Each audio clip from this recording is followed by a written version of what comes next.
À l'extrémité orientale du centre historique de Dijon, l'église Saint-Michel se dresse comme un livre de pierre ouvert sur 4 siècles d'architecture. Son histoire commence au XVe siècle, dans un contexte de renouveau urbain. Une première église médiévale existait déjà, mais elle était devenue trop petite et trop vétuste. En 1497, les Dijonnais décident de reconstruire un édifice plus vaste, plus lumineux, plus ambitieux. La construction s'étend sur près de 150 ans, ce qui explique la singularité de Saint-Michel. C'est un monument où se mêlent gothique flamboyant et Renaissance, parfois dans la même travée.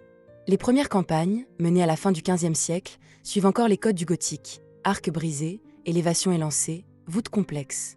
Mais au fil du temps, les influences changent.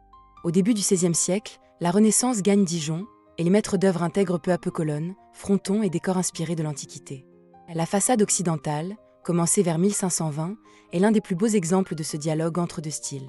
Elle se compose de 3 portails monumentaux, chacun richement sculptés. On y voit des anges musiciens, des scènes bibliques, des rinceaux, des grotesques. Une véritable dentelle de pierre, comparable au grand portail de la Renaissance française. Cette façade, unique en Bourgogne, fait de Saint-Michel un monument charnière, témoin de la transition artistique entre Moyen-Âge et temps moderne. En poussant la lourde porte occidentale, on entre dans un espace où le gothique flamboyant et la Renaissance dialoguent avec une étonnante harmonie.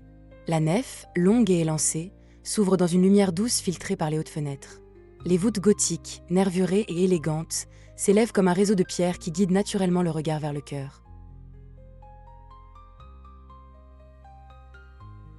Les chapelles latérales, ajoutées progressivement, abritent retables, statues et peintures allant du XVIe au XVIIIe siècle.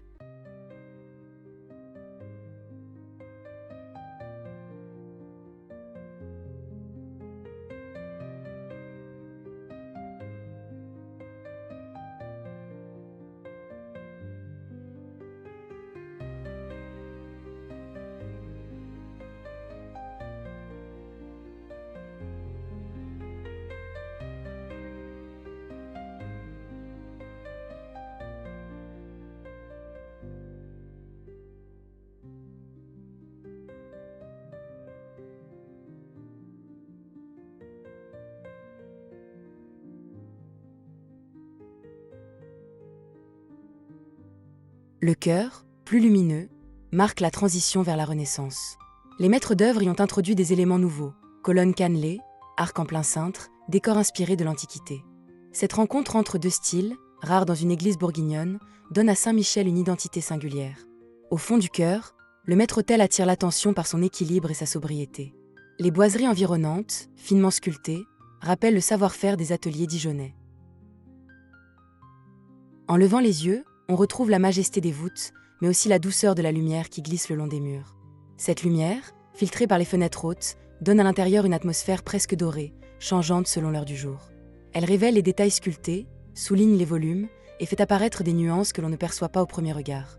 L'ensemble crée une impression de calme et de profondeur. Saint-Michel n'est pas seulement un monument. C'est un lieu où l'on ressent la patience du temps, la superposition des styles, la main des artisans qui, pendant près de 150 ans, ont façonné cet espace pour qu'il soit à la fois majestueux et accueillant. Et lorsque l'on se retourne vers la nef, avant de quitter l'église, on comprend que Saint-Michel est un voyage, un passage du gothique flamboyant à la Renaissance, de l'ombre à la lumière, de la verticalité à l'équilibre. Un lieu où l'histoire de Dijon se lit dans la pierre, silencieuse et pourtant vibrante. Notre visite est maintenant terminée. Mettez un like si vous aimez mon travail.